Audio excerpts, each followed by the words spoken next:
धर्मेंद्र प्रधान असं म्हणतात, तुम्ही ज्याला जिवंतपणा म्हणताय की या जिवंतपणा नसून हा अतिरेकीपणा आहे आणि ही गुंडागर्दी आहे. हा धर्मेंद्र आहे. हा हा धर्मेंद्र प्रधान आहे. बरं. ह्याच्यात धर्म कुठे? म्हणजे हे नुसते जसं शिवसेना प्रमुखांच्या भाषेत यांच्या पार्श्वभागावरती रेषा म्हटल्यात म्हणून हे खुर्चीत बसलेत, नाही ते लायकीचे नाही आहेत ते त्या खुर्चीत बसायला. तुमचं काय म्हणणं आहे?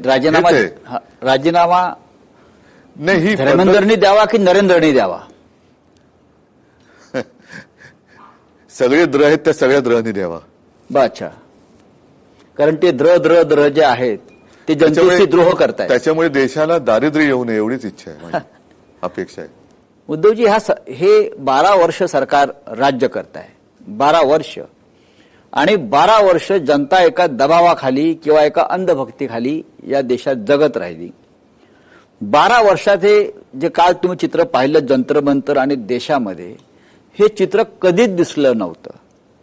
आणि अचानक भूकंप व्हावा आणि जमिनीतून लाव्हा वर उसळावा, हा विष्णूचा अवतार आहे, मी बोललो ना. हा, आपण जे म्हणताय, पण तुम्हाला वाटतं लोकांचं भय संपलं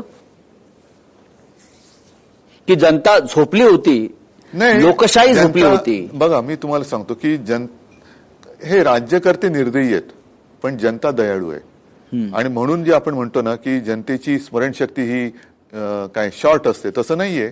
लोक बघत असतात पण लोक म्हणतात ठीक आहे, जाऊ दे, पण किती जाऊ दे? ते जाऊ दे करताना सगळंच जायला लागलं. त्यावेळेला मग जनता रस्त्यावरती उतरते. त्याच्यामुळे जनता झोपलेली नसते, पण झोपल्याचं सोंग घेणारे सत्ताधारी जेव्हा येतात तेव्हा जनतेला आसूड हातात घ्यावा लागतो. ही क्रांतीची ठिणगी आहे. होऊ शकेल जर वेळेमध्ये काही उपाययोजना केली नाही तर ह्या देशामध्ये भयानक परिस्थिती उद्भवू शकते. आणि एकदा का हा तरुण रस्त्यावरती उतरला की तो त्याचं जे काय म्हणणं आहे ते पूर्ण केल्याशिवाय थांबणार नाही. ही मला एक चिंता वाटते देशाची. लोकशाही मराठी ऐका, पहा, जागरूक रहा.